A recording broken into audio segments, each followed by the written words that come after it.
I'd like to introduce the Lotus Elite Type 14. So it's the 14th car that Colin Chapman built, introduced at the London Motor Show in 1957. They built about 1,030 cars between 1958 and 1962, and this is one of the last cars. This is a 62 car, probably a Type 105, which meant it had 105 horsepower or thereabouts. And it's an absolutely groundbreaking car. And this, of course, is the Lotus Exige Sport 350, and it's the latest, fastest road-going Lotus that you can buy.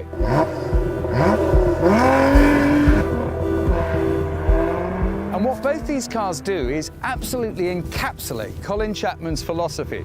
He famously said once, adding power makes you faster on the straight. Subtracting weight makes you faster everywhere.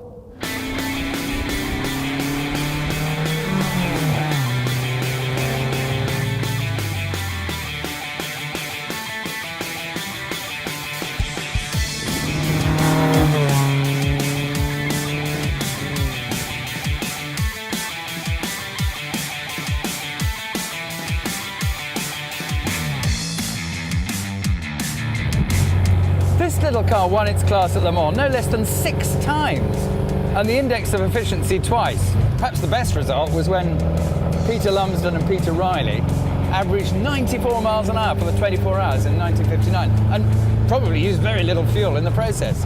But perhaps the greatest car, the greatest attempt by the Elite at Le Mans was in 1960, when Colin actually fitted the Formula 2 engine, the 2-litre Formula 2 engine, and put enormous wheels on the back of the car, and got John Whitmore and Innes Ireland, the famous Innes Ireland Formula 1 driver, to drive the car. This car was timed at 174 miles an hour down the Mulsanne Straight in 1960. It could have won the race outright.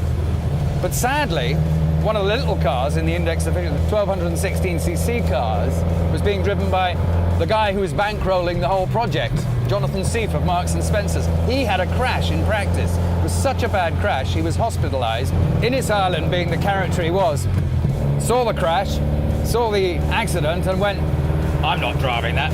Got in his van and drove home. So sadly, we never saw the 174 miles an hour Elite try and win Le Mans.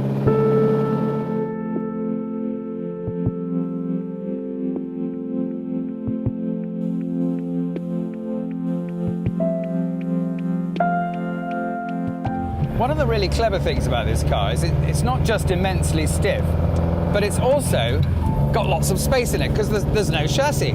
The body is the chassis, if you like. In fact, it's almost too clever. Colin Chapman wanted to put the petrol tanks in the wings. Obviously, that puts the weight of the petrol in the wheelbase between the two front and the rear wheels. And again, to get the space, he didn't have drop-down windows. He just had windows that you take out. So that gives you the space for your elbows in the sides of the doors. It is a very clever car. There's a tube that goes over here, and there's a tube under the dashboard.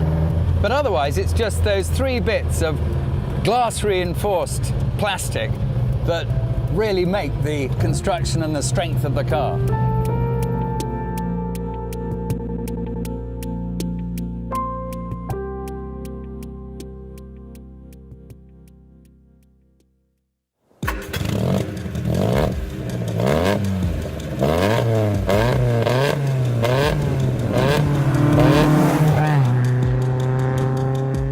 This is an incredibly well-balanced car. It's very light, but you can actually drift it around corners. It doesn't have understeer. It feels completely safe. I love it. I think this is a great car. It's just inconceivable how in 1957 they built this car. It's just so advanced, even now. Admittedly, it's on these skinny tyres, but it's handling like a completely up-to-date, real, well-built sports car. The chassis is ultra stiff. I mean, it's just incredible. It's a fantastic car.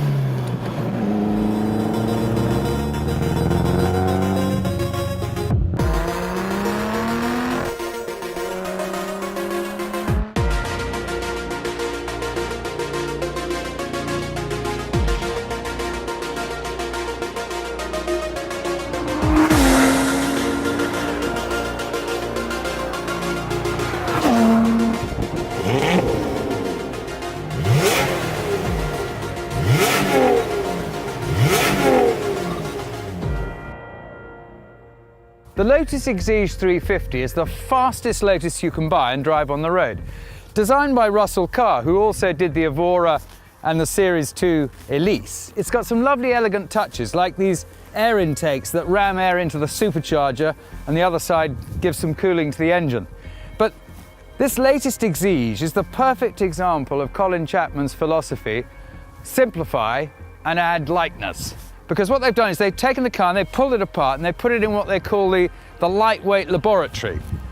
And so each component's been analysed, and look at these beautiful wheels, the forged wheels, which are much, much lighter than a normal cast aluminium wheel. This louvered rear panel is 3 kilograms lighter than the old one. What they've done is they've actually shaved 50 kilograms off the car, and that's what makes it such a fantastic car to drive.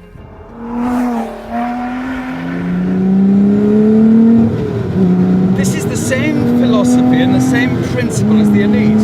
It's just, of course, it's updated, and the engine's a lot more powerful. And to be honest, we have got better at suspension settings, of course we have. But the principle's exactly the same. It's a lovely stiff car, lovely stiff chassis, and it's delightfully precise handling. It's not too uncomfortable. It's not a race car. It's a real track day car which you can use every day, and you can use it comfortably. And it's benign. It's a bit of understeer, but you can pull out the rear if you want to with that power. I mean, that power is just, you know, it's very difficult to catch this thing with anything bar an out-and-out racing car on this track. Colin Chapman would love this car, because this car is faster than one of his early Formula 1 cars. Lift your foot off and it's very secure. This will be a collector's car too, you know. This is an absolute modern classic. I promise you, any driver who gets behind the wheel of this, and starts to use it, will go, what the hell? Why haven't I got a Lotus? I mean, you know, this brings back the real Lotus for me. This is what a Lotus should be, and the Elite was what a Lotus should be in 1960. This is the best Lotus they make at the moment. I even like the noise of the engine, actually, and it's a Toyota. It's great.